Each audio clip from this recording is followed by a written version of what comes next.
Thank you for listening to Depictions Media Radio.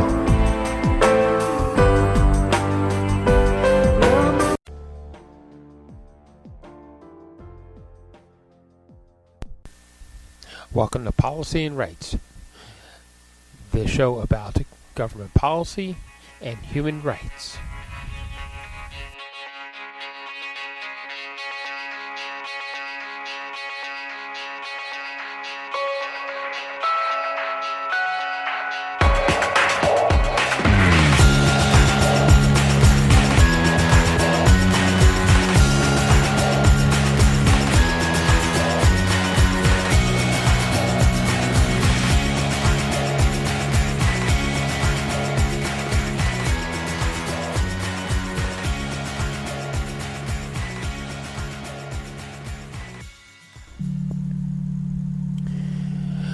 Welcome back to Policy and Rights here on Depictions Media Radio. I'm your host, Michael Clogs. Palestine and Israel has been an ongoing problem for decades now. That the one side is trying to establish a home and the other is trying to protect the home that they've had for thousands of years. And in some respects, it goes maybe a little bit deeper than that, that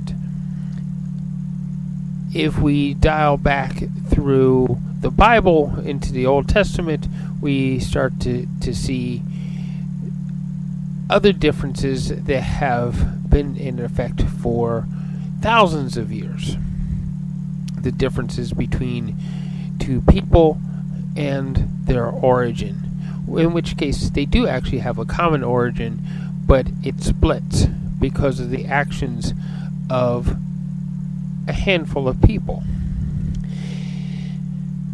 But does that really explain the events of today? The events that led South Africa to go to the International Court of Justice and file charges against Israel for genocide? Does it explain why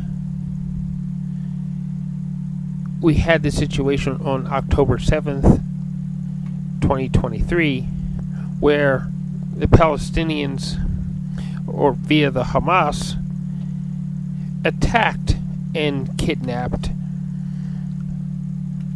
Jewish people? Maybe it does, maybe it doesn't, but one thing does hold true now is that we need to find a way to a peaceful solution and an immediate humanitarian ceasefire, as per the Secretary General of the United Nations keeps calling for. Which leads us to the UN organization, UNRWA. And how is it that an organization that was actually put together in order to help the Palestinian people survive, if not give them the tools to thrive, with Israel sitting right next door to them and occupying their home and their territory?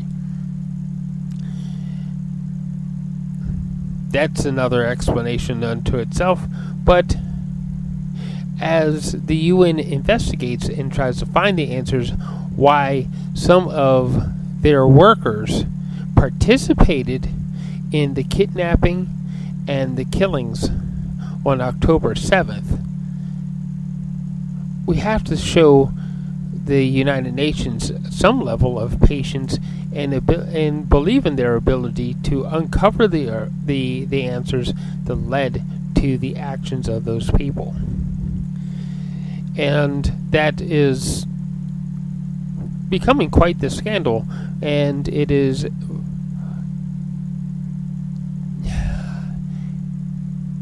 making member states rethink should we put our money and our trust into the United Nations, or are they going to come into our country and our territory and work against us towards a different set of goals?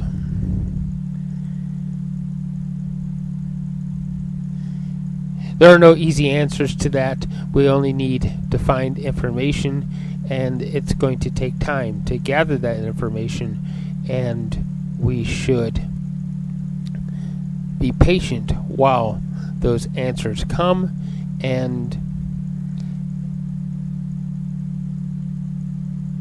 things settle out to why and what happened,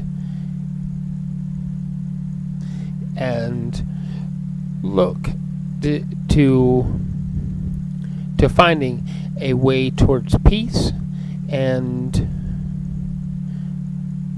that permanent ceasefire. They would allow the Palestinians and the Israelis to live in their homes without conflict. Okay, so on other news, there has been a release between Russia and Ukraine, where there was a prisoner of war exchange, and a very welcome and maybe a step towards a ceasefire there and a common ground and peaceful solution to the conflict between Russia and Ukraine. As we know, Vladimir Putin believes that the Ukraine should still fall under the directives of the Russian Federation, that they should be more compliant with them and less compliant with, say, NATO and the European Union.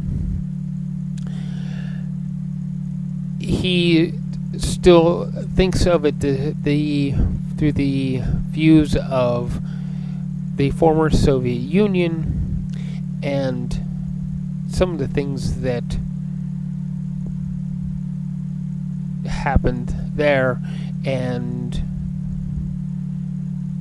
we'll see how this moves forward towards a ceasefire and a standing down of military actions between two what should be, again, brother countries. There are other conflicts around, and we're going to actually hear from the United Nations press floor eventually on some of those things that have happened around the world. And why don't we move forward with a statement of peace from Mr. Guterres, the Secretary General of the United Nations. On the floor. Mr. Chair, Ambassador Sheikh Nyang, congratulations on your election to the Bureau. The committee's mandate and advocacy are crucial amidst the unresolved question of Palestine and the enormous violence and suffering, particularly since the horrific 7 October attacks by Hamas in Israel and Israel's ensuing military operations in Gaza. The death, destruction, displacement, hunger, loss, and grief in Gaza over the past 120 days are a scar on our shared humanity and conscience. And I once again condemn the horrifying attacks by Hamas and other groups that claim the lives of over 1,200 Israelis and others, and call for the immediate and unconditional release of all hostages.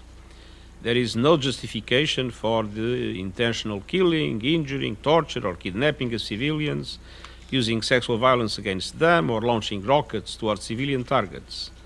But at the same time, nothing can justify the collective punishment of the people in Gaza. The ongoing conflict and relentless bombardment by Israeli forces across Gaza have resulted in killings of civilians and destruction at a pace and scale unlike anything we have witnessed in recent years. I'm horrified by incessant military strikes that have killed and maimed civilians and protected personnel, and that have damaged or destroyed civilian infrastructure. Over 26,750 Palestinians have reportedly been killed in Gaza alone, more than two-thirds women and children. Over 70% of civilian infrastructure, including homes, hospitals, schools, water, and sanitation facilities in Gaza, have been destroyed or severely damaged. 1.7 million people have been displaced and not knowing if they will have homes to return to. No party to an armed conflict is above international law.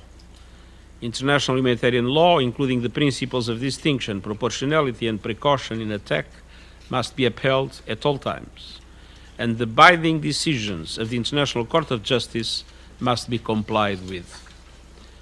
I also want to add that the United Nations immediately acted following the very serious allegations against UNRWA staff members. I was personally horrified by those accusations, and yesterday I met with donors to listen to their concerns and to outline the steps we are taking to address them. I underscored the importance of keeping UNRWA's vital work going to meet the dire needs of civilians in Gaza and to ensure its continuity of services to Palestinian refugees in the occupied West Bank, Jordan, Lebanon, and Syria. UNRWA is the backbone of all humanitarian response in Gaza. I appeal to all member states to guarantee the continuity of UNRWA's life-saving work. Excellencies, the humanitarian system in Gaza is collapsing. I'm extremely concerned by the inhumane conditions faced by Gaza's 2.2 million people as they struggle to survive without any of the basics. Everyone in Gaza is hungry, while 500,000 grapple with catastrophic levels of food insecurity. I call for a rapid, safe, unhindered, expanded and sustained humanitarian access throughout Gaza. And this is particularly crucial in the north, where most missions have been denied access by Israel amid continued insecurity and fighting. We also need more crossing points into Gaza to reduce congestion and avoid checkpoints.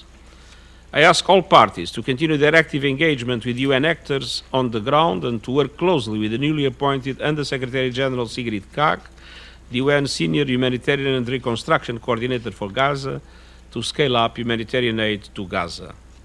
I count on full cooperation to ensure continuous humanitarian access, and I repeat my call for an immediate humanitarian ceasefire.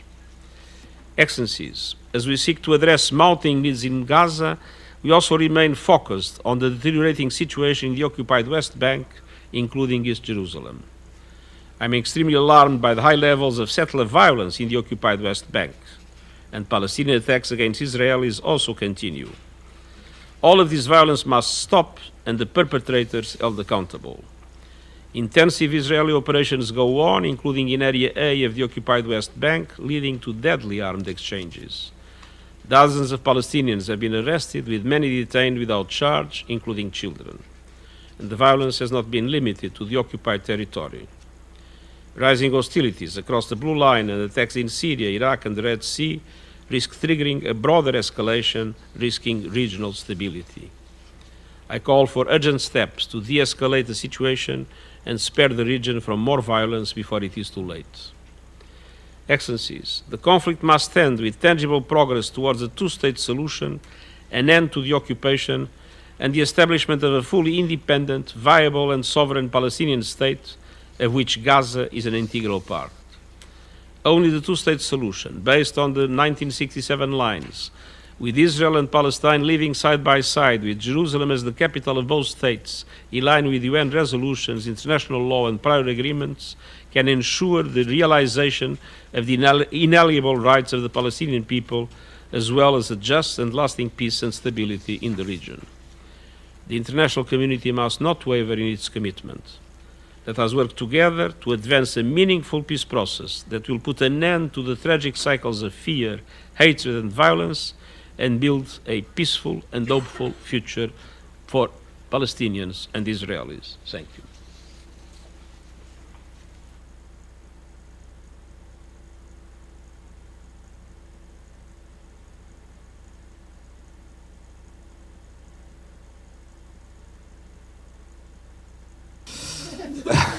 All right, good afternoon. just for your planning purposes, tomorrow at 1 p.m. What's tomorrow? February 1st. What happens on February 1st? The new president. Exactly. Don't know. That was not going to be your answer. We will have Ambassador Carolyn Rodriguez Burkett, the permanent representative of Guyana and president of the Security Council for the month of February. She will be here to brief you on the program of work for. I will start off with a statement on Myanmar. 3 years since the military overturned the democratically elected government and arbitrarily detained its leaders on February 1st, 2021, the crisis in Myanmar continues to deteriorate with devastating impacts on civilians. On this somber anniversary, the Secretary General underscores the urgency of forging a path forward, a democratic transition with a return to civilian rule. The Secretary General condemns all forms of violence and calls for the protection of civilians and the cessation of hostilities. An inclusive solution for this crisis requires conditions that permit the people of Myanmar to exercise their human rights freely and peacefully. The military's campaign of violence targeting civilians, political repression must end, and those responsible for that repression must be held to account. The Secretary General also reiterates his concern regarding the military's stated intention to move towards elections amid intensifying conflict and human rights violations across Myanmar. Some 18.6 million people in Myanmar, that's 1/3 of the country's population, urgently need humanitarian assistance. That's compared to 1 million before the military takeover 3 years ago. Unimpeded humanitarian access is also required by the United Nations and its partners. The Secretary General calls for sustained international and regional attention and coherent collective action to support the people of Myanmar and remains committed to work with all stakeholders, including the countries of ASEAN and other regional actors, to help secure a sustainable and inclusive peace in Myanmar. The Secretary General stands in solidarity with the people of Myanmar and their desire for an inclusive, peaceful, and just society, and stresses the need to ensure the protection of all communities, including the Rohingya, who are risking dangerous journeys in increasing numbers in search of safety, basic rights, and their dignity. The Secretary General this morning spoke at the opening of the 2024 session of the Committee on the Exercise of the Inalienable Rights of the Palestinian People, and he said that the death, destruction, displacement, hunger, loss, and grief in Gaza over the past 120 days are a scar on our shared humanity and conscience. He told the committee that the United Nations immediately acted following the very serious allegations against UNRWA staff members. Yesterday, he met with donors to listen to their concerns and to outline the steps that the United Nations is taking to address the situation and to address their concerns. Mr. Guterres underscored the importance of keeping UNRWA's vital work going to meet the dire needs of civilians in Gaza and to ensure its continuity of services to Palestine refugees in the occupied West Bank, Jordan, Lebanon, and Syria. He called once again for rapid, safe, unhindered, and expanded and sustained humanitarian access throughout Gaza and repeated his call for an immediate humanitarian ceasefire. And just to give you an update on the ground of what we're managing to do, with Gaza's healthcare system hanging by a thread, the Office of the Coordination of Humanitarian Affairs says that aid organizations are doing all they can to provide life-saving medical assistance to civilians. Since the start of hostilities, more than 24 humanitarian partners have established a presence on the ground in Gaza and are providing health services to more than 500,000 people. About a dozen emergency medical teams are working in Gaza, with 2 additional teams set to arrive next week. As of the end of this month, these emergency medical teams have treated more than 12,400 patients needing emergency surgeries, as well as treatment for severe acute malnutrition and non-communicable diseases. Meanwhile, hundreds of thousands of people in Gaza lack adequate shelter, and displaced communities urgently need shelter supplies to protect themselves from harsh weather. Over the course of the last week, our humanitarian partners distributed more than 1,000 family tents in Khan Yunis and Rafah for displaced people without shelter. They also provided more than 1,400 bedding items and 1,100 clothing kits to those displaced in Rafah. Also last week, dozens of humanitarian partners provided some 1.7 million people across the Gaza Strip with at least one form of food assistance. Rafah Governorate received about half of the total food assistance. Deir el-Bala received a quarter, and Khan Yunis about 15%, and the northern governorates about 10%. As we have said repeatedly, access to the north is imperative to address the catastrophic food insecurity conditions of the population there. Also this morning, the Emergency Relief Coordinator, Martin Griffiths, briefed the Security Council at their request, and he said that our humanitarian response for the occupied Palestinian territory is dependent on UNRWA being adequately funded and operational. Decisions to withhold funds from UNRWA must be revoked, he told Council members.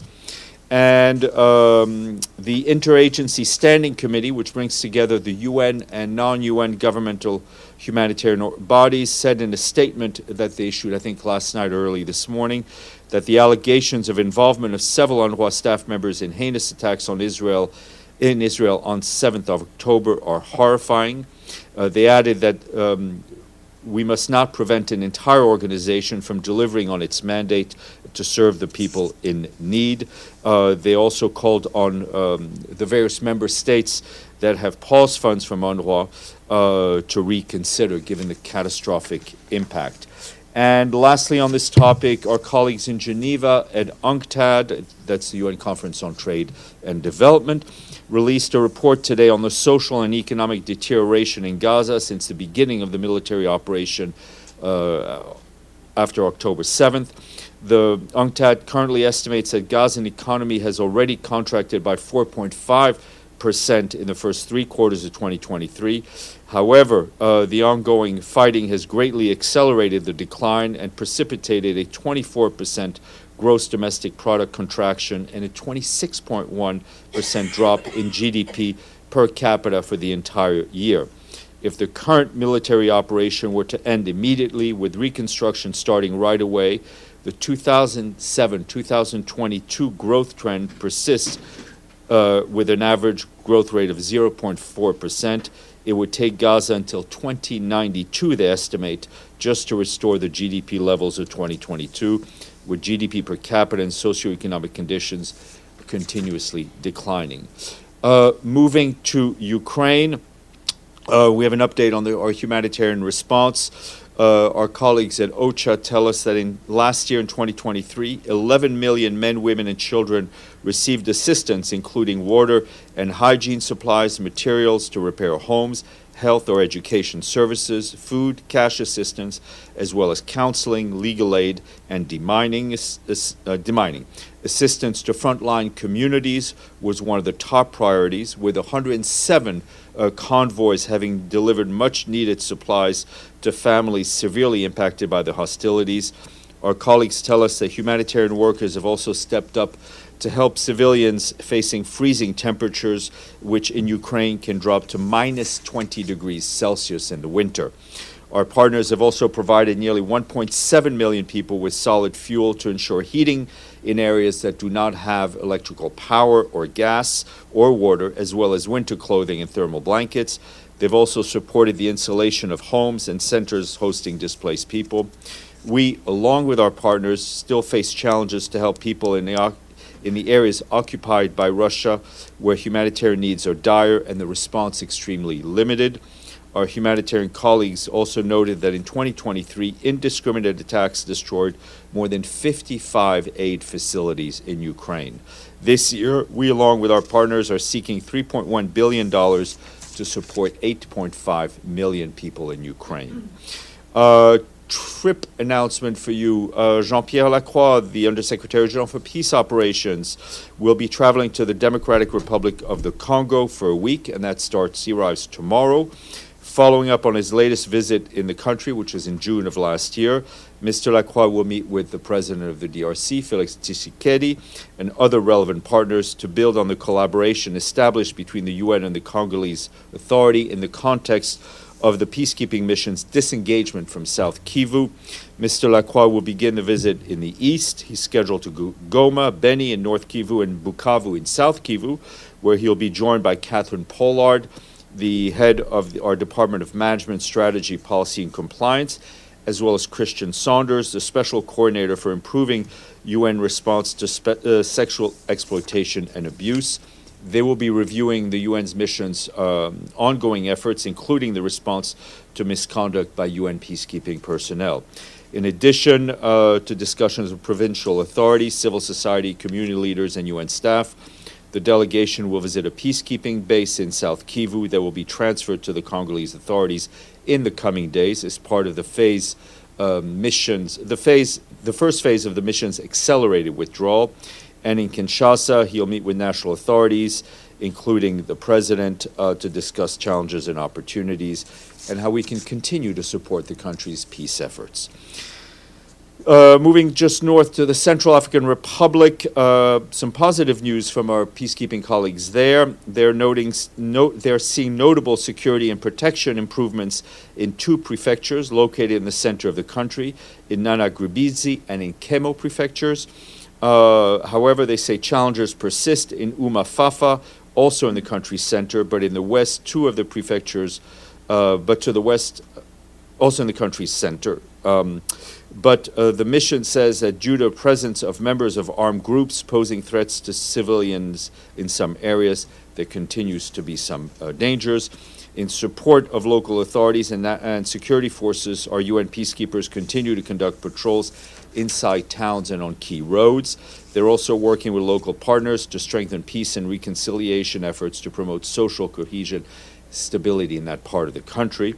And just this past week, peacekeepers conducted more than 200 patrols, trainings, and mediation and community alerts in hotspots in a number of prefectures. The mission also tells us that last year, the Community Violence Reduction Program in the prefectures of Kagabondoro, Nana Gribizi, Kemo, and Uamfafa resulted in the reintegration of 200 former combatants into communities and the collection of more than 400 weapons. Staying in Africa, in the Congo, our colleagues at OCHA tell us that more than 520,000 people need life-saving assistance following severe floods in the country. A joint UN government assistance program carried out this month found 9 of the country's 12 departments are now impacted since the flood started in October.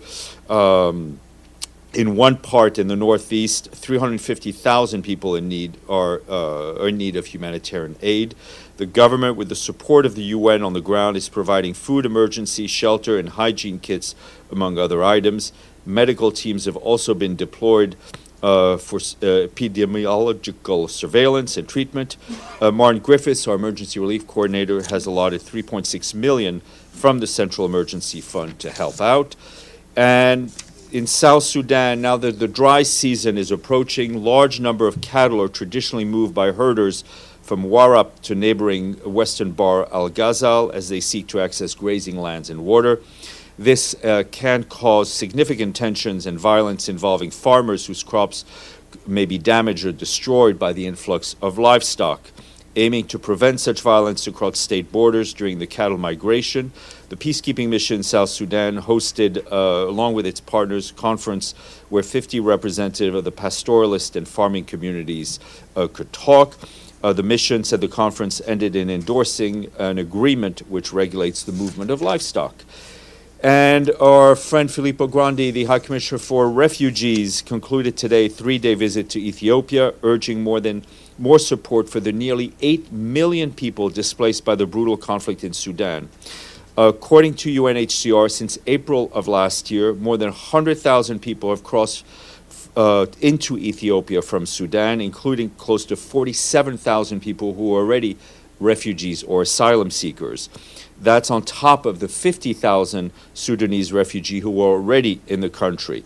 To give you an example, Ethiopia is one of the largest refugee and internally displaced populations globally, the third largest refugee hosting country in Africa. It's currently home to 1 million refugees, mainly from South Sudan, Somalia, Eritrea, and Sudan. On top of that, there are 3.5 million Ethiopians who are internally displaced.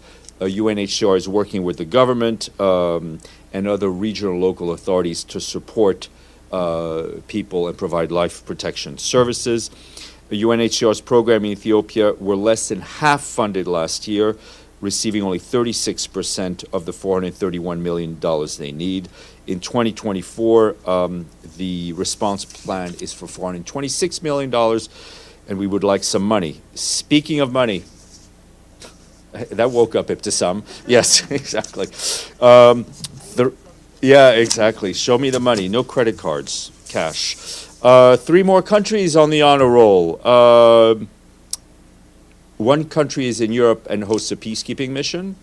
One country is, hold on a second, but yes, that's correct.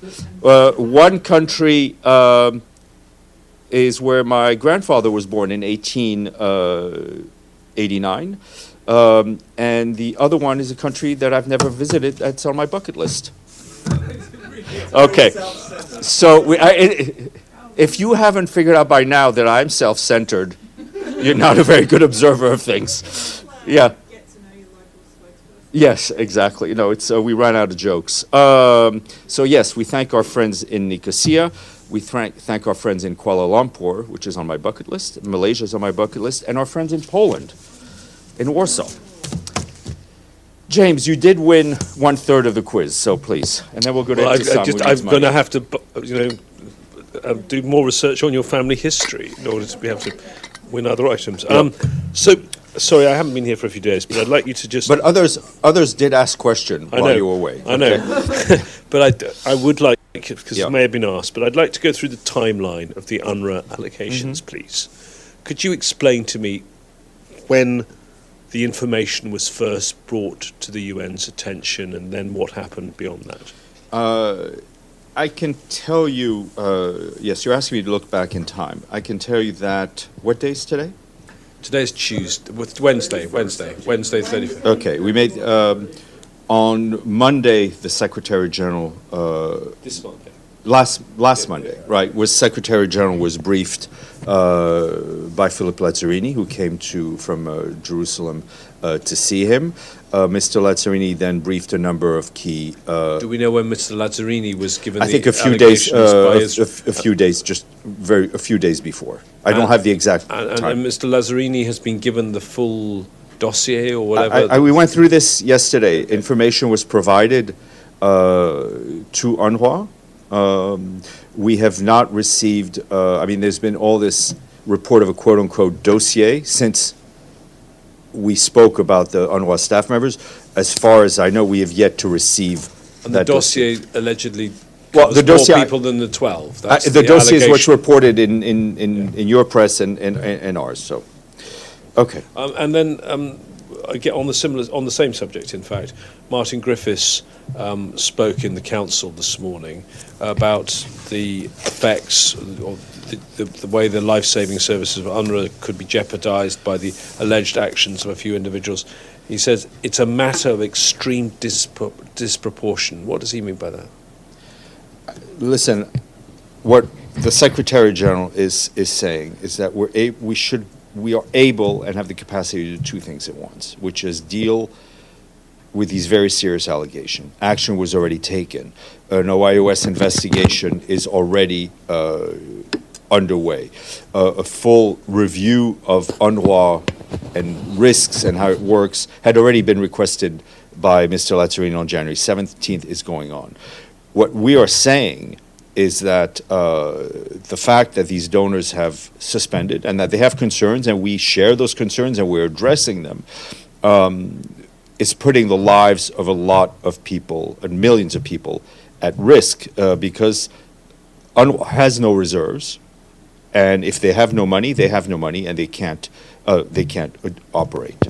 But so the OIOS is going to go to Gaza. I mean, how quick? Given that it's an active war zone. No, it sounded like it was the U.S. ambassador who sort of led the charge on this, and you could argue many other countries followed, or the U.S. administration. She seemed to, acknowledged the very important work UNRWA does and how key it is, and said that they needed to conclude an investigation quickly. I mean, what are the challenges for you concluding an investigation quickly, given that it's an active war zone? Are you going to send personnel in to investigate? Well, I will. OIS will do whatever it can. They will send people to the region if they haven't already. They're not keeping me appraised because I'm not. It's not my. It's not our. We need to let them do their work independently. They will go to the region. It is imperative that all member states cooperate with them fully because they will need to travel around. And obviously, the travel also depends on security. But they will do a thorough job as humanly possible to get to provide at least some sort of preliminary report as quickly as possible to the Secretary General. And does the Secretary General have a timeline of when he'd like to see that report? Obviously, he would like to see it as quickly as possible, but he also doesn't want.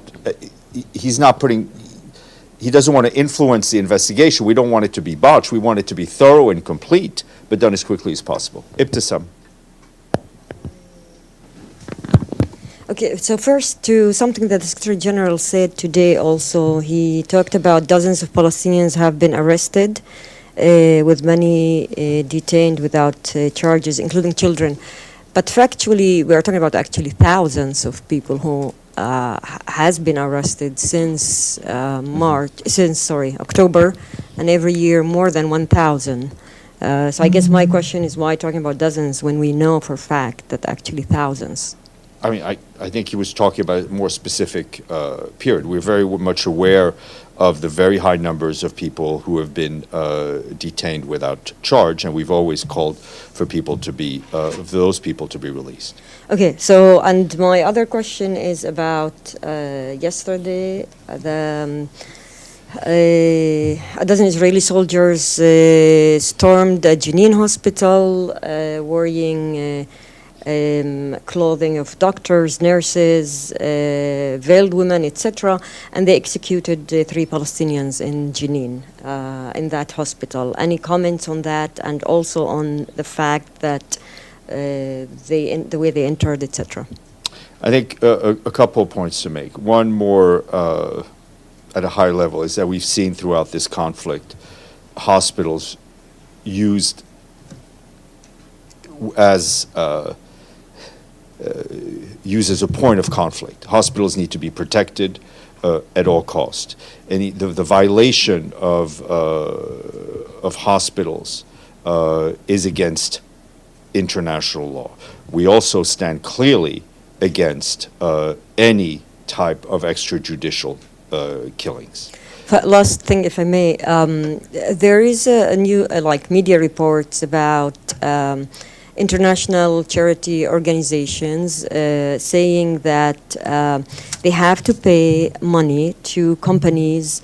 They seem to be connected to the Egyptian intelligence, like to pay about $5,000 for trucks to companies linked to general intelligence services in Egypt, according to media reports. The one I saw was in Middle East Eye, but probably there was also in others. Do you have any comments on that? No, I've seen those press reports which have been circulating. As far as I'm aware, the UN is not requested to pay. I mean, I've not heard any issues regarding UN humanitarian. Deshi, then Benny. Yeah, two questions. First on UNRWA. Yesterday, SG had this meeting with the donors, and you just touched part of it.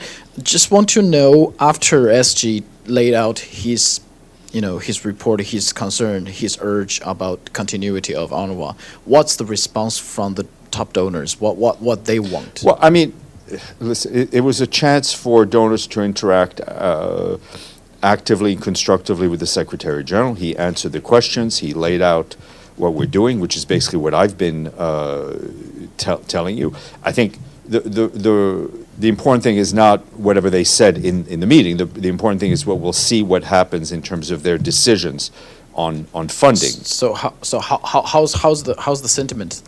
I mean, it's not a matter of sentiment, it's a matter of cash. So I think countries will, donors yet countries said have they made will announcement continue. countries have made announcement when they're pausing funding. I expect, and some have made announcement that they're not pausing funding. We expect, we would hope that countries who unpause or new donors that come forward will make public announcements, but it's not for me to answer. Okay, so my next topic is on the ICJ ruling on the issue that Ukraine versus Russia today. The ICJ ruled that most of the Ukraine's claims against Russia were unfounded, except for two things. One is the financing, terrorism financing. Another one is the racial discrimination. Has the SG followed this ruling, and what does the SG has to say on this? For this ruling or any other ruling from the ICJ, we of course are very much aware of the ruling. We take note of it, but we're not there to provide commentary on rulings from the independent court. Benjamin. I have three questions, actually. The first one on UNRWA. Can you put the microphone a little closer? There we go. Okay, I have three questions. Yep. The first one is UNRWA related. Are any of the 12, did the information come initially from Israel, and are any of them being held in Israel? And if so, would an Israeli trial fall within what you said that they should be tried? The information came from the Israeli Foreign Ministry. I don't know the location or the status of those individuals, and I'm not going to prejudge where our investigation goes to and with whom we would, if necessary, along our usual procedures, with which national authority, which judicial authority we would engage. But you did say that you did give information about the 12. You know, there are few are dead, few are dead. Yeah. So you. I personally here do not have further information Not you. than whatever he said. Not me. Yeah. Okay. Second question, also related to Gaza. Does the UN people in Gaza know whether that agreement that the Israeli hostages would get medicine, since medicine was sent in, does the UN have any information as to whether the medicine reached the No, hostages? we do not. We were not part. This was the deal that involved obviously Hamas, but the Israelis and the French and the Qataris, we were not involved in operationalizing or establishing that agreement. But you do have presence on the ground. Right, but it does. If things don't go through our pipelines, I may not have that information. And the third question is also involving Gaza. Does the UN have any information of Hamas confiscating aid that comes in and taking over aid, or even is in charge of distributing it? We distribute our own aid in Gaza. Any further questions in terms of the granularity of how it works, I would ask you to ask UNRWA. But I mean, there are a lot of videos, pictures of armed there are people reports over and I trucks think, that are being sent into the... And I would encourage you to read the rather long letter testimony that was sent in by UNRWA to the Congressional Committee, which I think covers a lot of that. Linda, Abdelhamid, then Pam, and then we'll go down. Thank you, Steph. Also about Gaza, I was just wondering if you could give us any details about the actual investigation in terms of how large the group of investigators will be. And I understand, or I've heard, I haven't confirmed it, that the investigation might take about 4 weeks. And so given that period, does the UN at any time bring in independent experts to perhaps help the UN investigate the situation to help expedite it? And the next question, is will the UN release the names of, the suspects? I don't have an answer on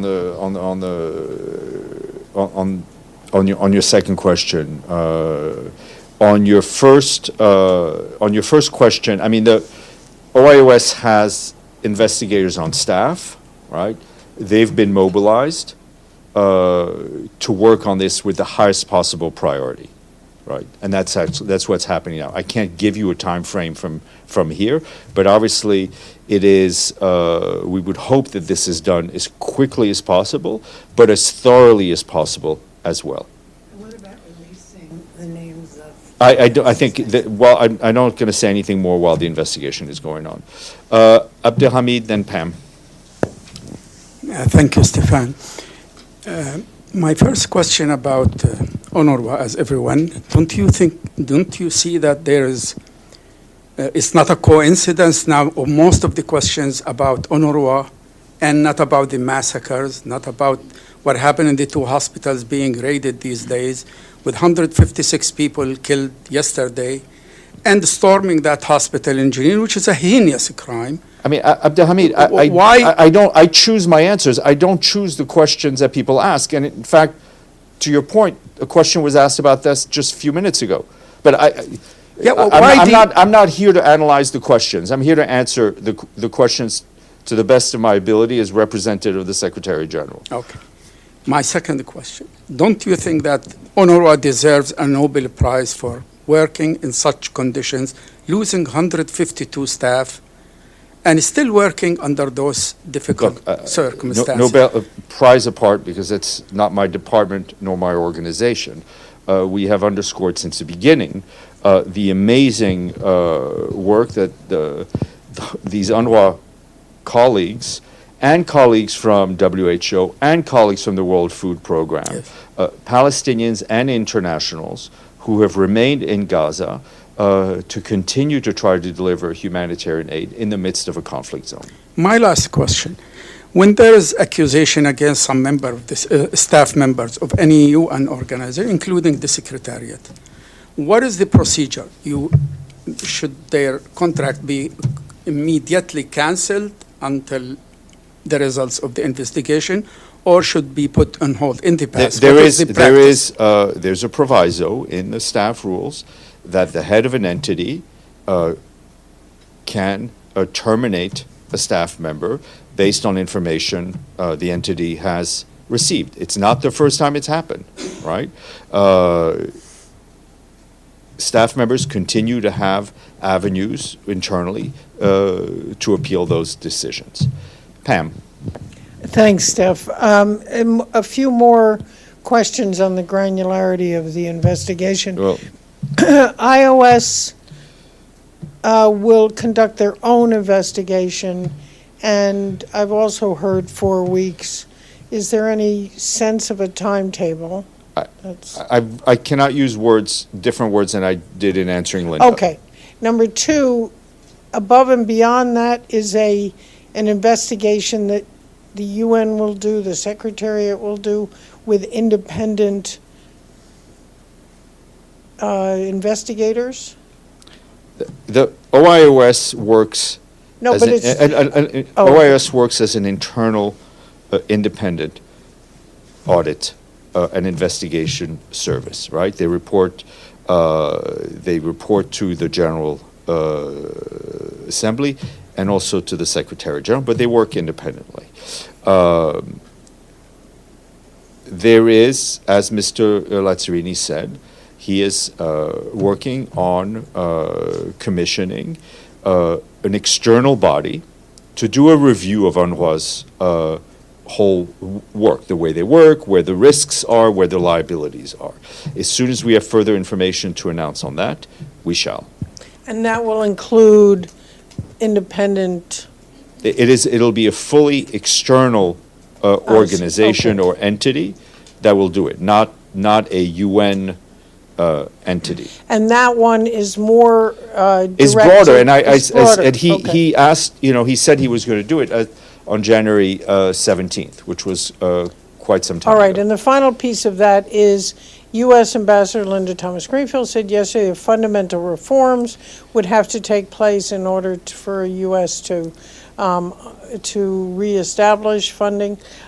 is the second piece the part that you said, Well, Commissioner that will look General? at the risks and the way UNRWA is organized and the risks, the operational risks that they face every day. But let's remember the mandate of UNRWA, the legal mandate in which it operates, was granted to it by the General Assembly. Benno, and then we'll go to Dawn and Yvonne and Alan and that way. And Thank Mike, you. too. So Pam just quoted Linda Thomas-Greenfield, the U.S. is demanding fundamental changes to UNRWA. And I just want to follow up and ask if the Secretary General, in principle, is ready to these fundamental changes if needed. We will. Is that on the table? We will. What is on the table is to address the concerns of the donors, to see how we can address those concerns of the donors, make changes that we may need to make, while remaining within the mandate that is given to us by the General Assembly. Dawn, then Yvonne, then Alan, and then to the gentleman here. Thanks, Steph. I have 3 questions. The first one is with SRSG Patton. I know she's in Israel. You mentioned before that when she gets back, she will be sharing information. Do you know if that's going to be a press briefing here in this room, or if it's just going to be a statement? I don't know what form that will take. I know she's currently in Israel. I think yesterday or the day before she met with President Herzog, including with President Herzog's wife and families of hostages. She went to the south to visit some of the kibbutz that were attacked on 7th October, also the site of the music festival that was attacked. And as we said, she would also be going at some point to Ramallah and to the West Bank and other places. Okay. My second question is, I think at the top of the briefing you established that Secretary General has not seen this dossier that everybody keeps talking about.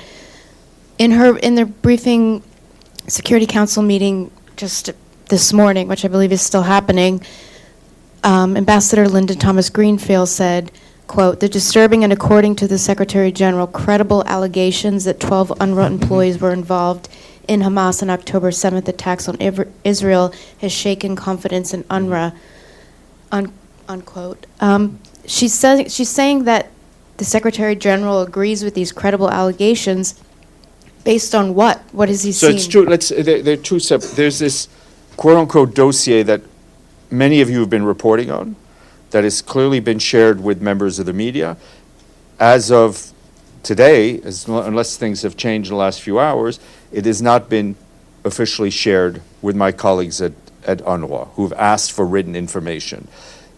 Separately from that, and before this dossier story came out, information was given by the Ministry of Foreign Affairs in Israel to UNRWA, and UNRWA acted based upon that information.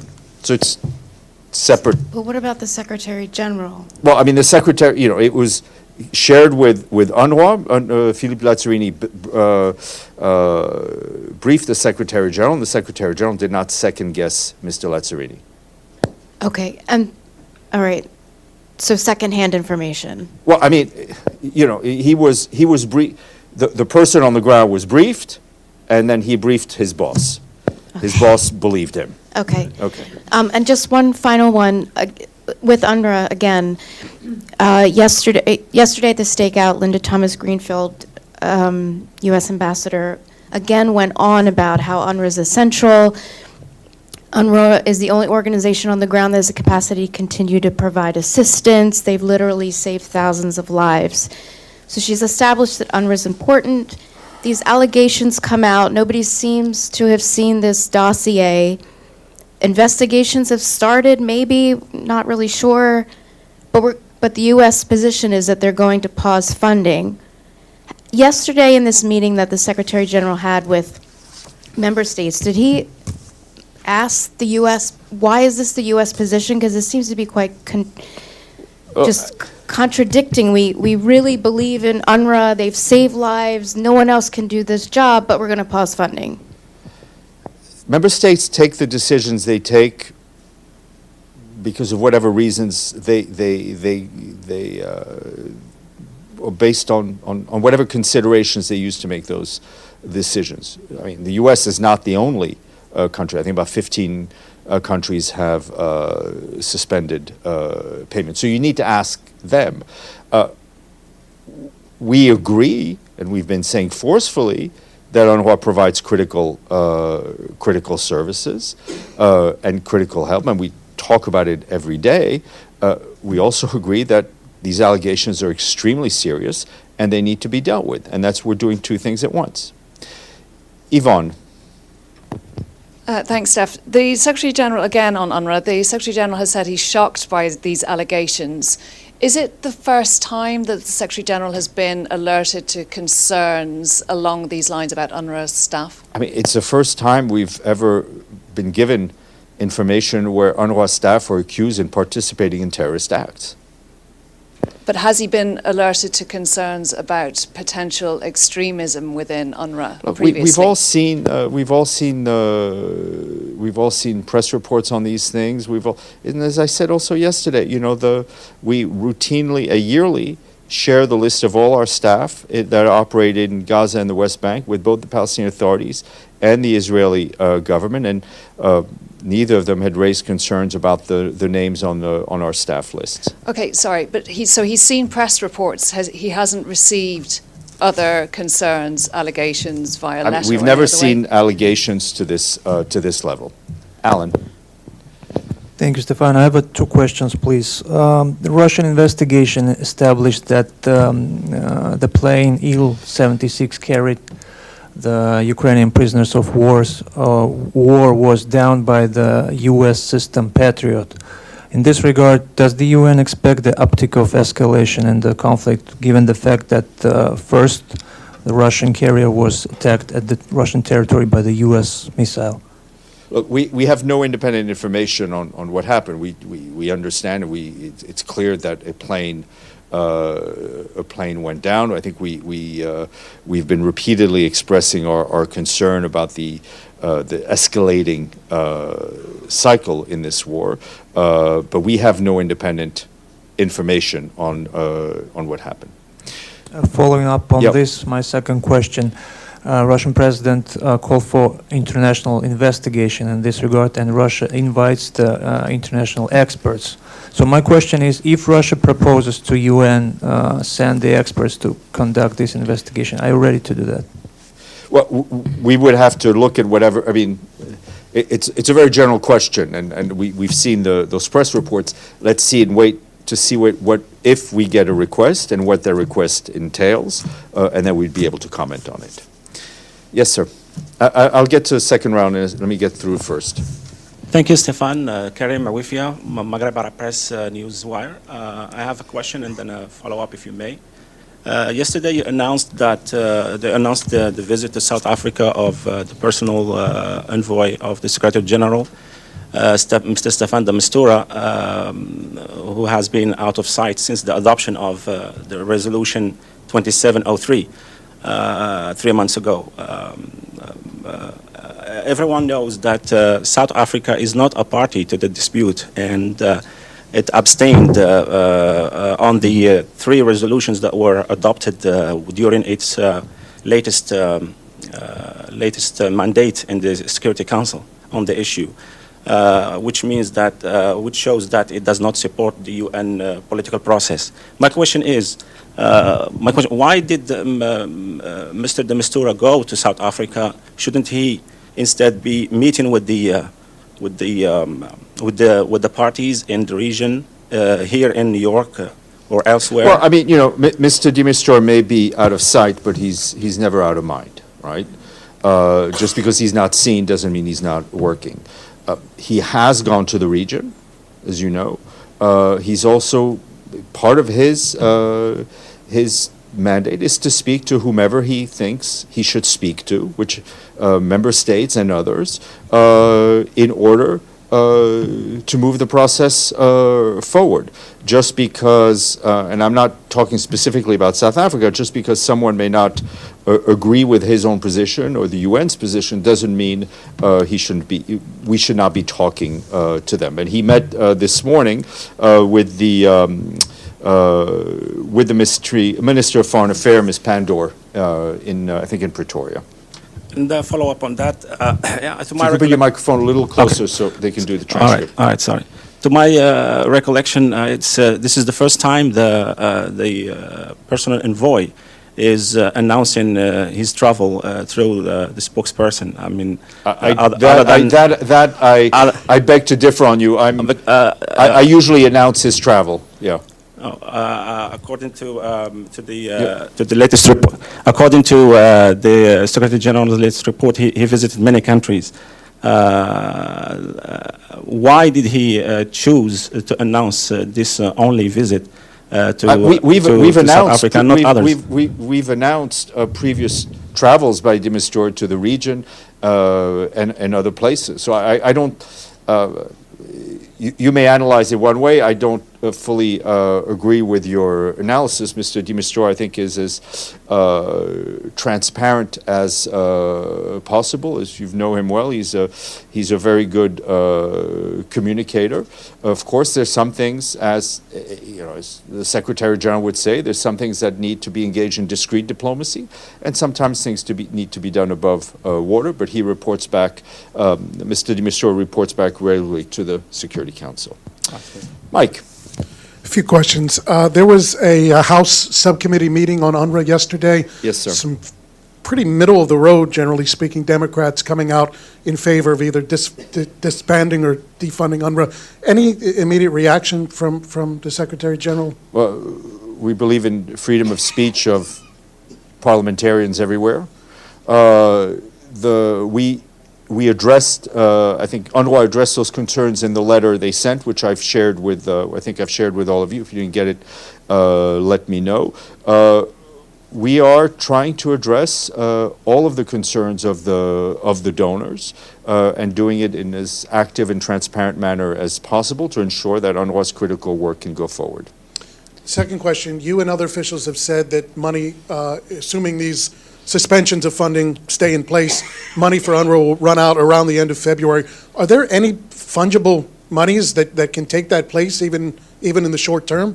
There are very few options. I mean, UNRWA has no strategic reserves. When it comes to voluntary contributions, so if you, Mike, let's say we're a member state, you give your money to, let's say, WFP, WFP is not permitted to then give that money to another agency, right? So those things are, the voluntary contributions are given in buckets. That money needs to stay in the bucket. So there are very few options open for UNRWA. What are those options? We're looking at different options, but they're extremely limited right now. Third question. Benny, let me finish with Mike, and then third and final question. Let your colleague speak. I appreciate that. You've been very choosy with your words, which I appreciate, but I need to pull your teeth a little bit. On the reported dossier, is the Israeli government refusing to turn it over to the UN? Are they not responding to your request, or are you just not making any request for that dossier? You have asked. UNRWA colleagues have asked for written information. And it's being refused? It's not being responded to? Well, I can only speak for the receiving end. It has not been given yet. It's not been It's not been given yet. So I think some of your questions all of your questions, Mike, are valid, but some should probably be addressed to the Israeli authorities.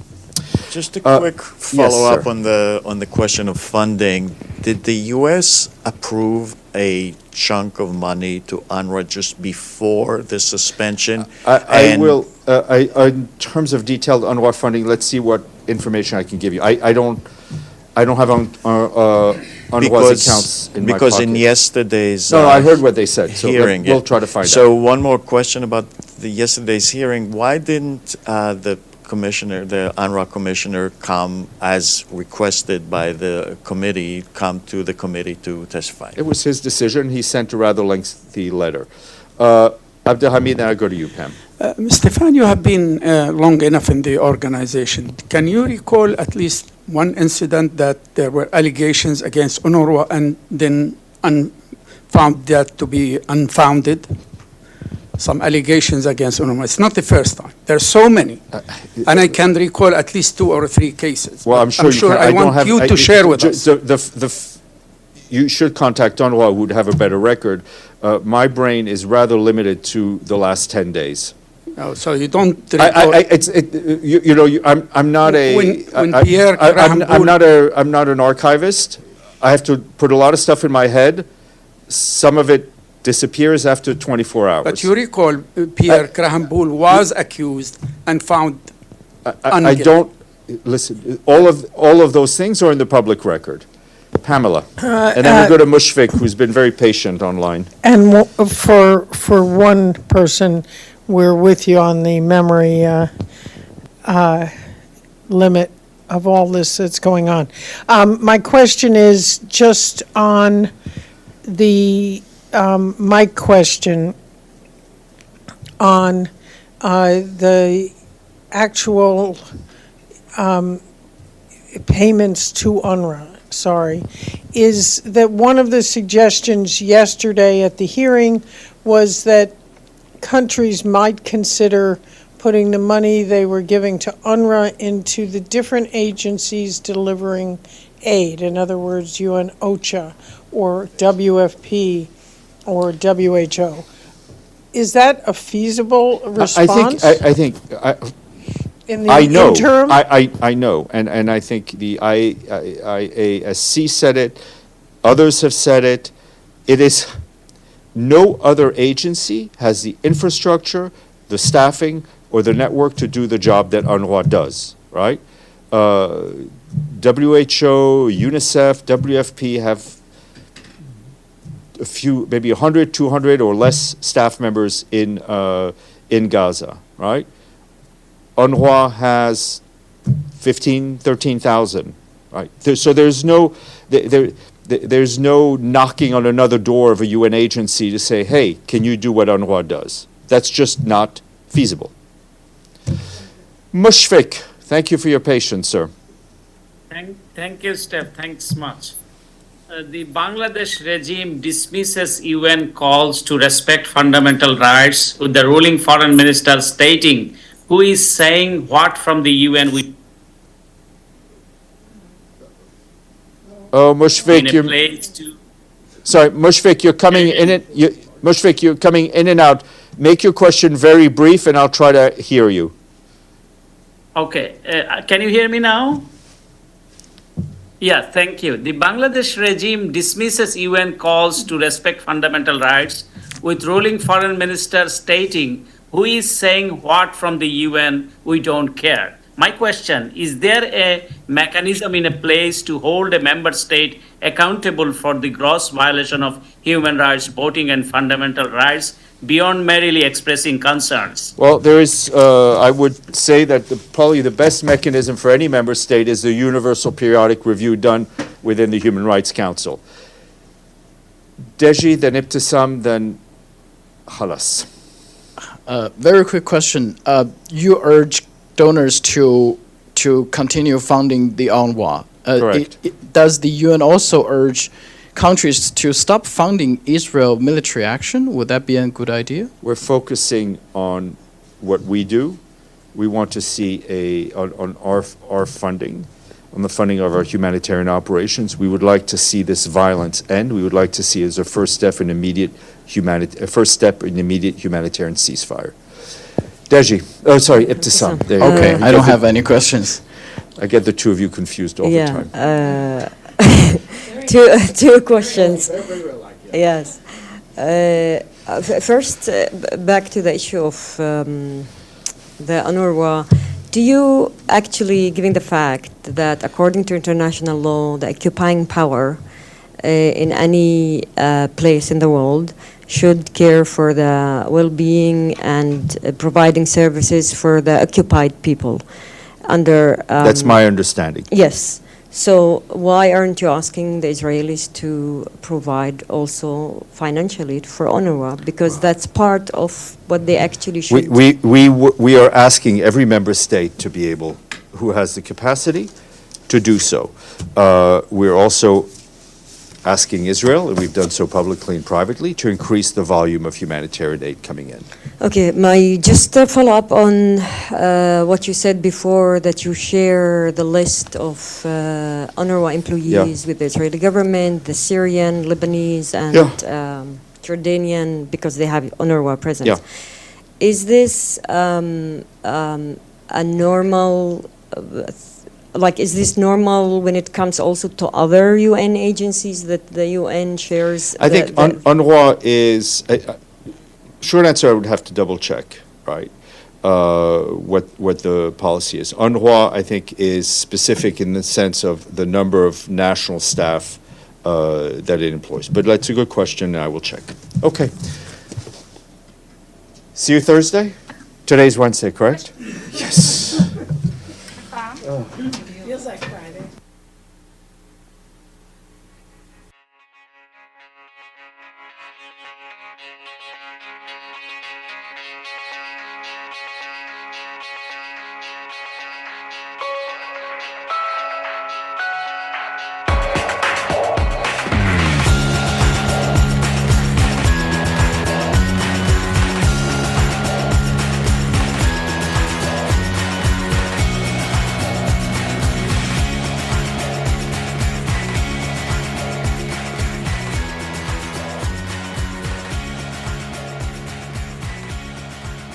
This show has been produced by Depictions Media. Please contact us at depictions.media for more information.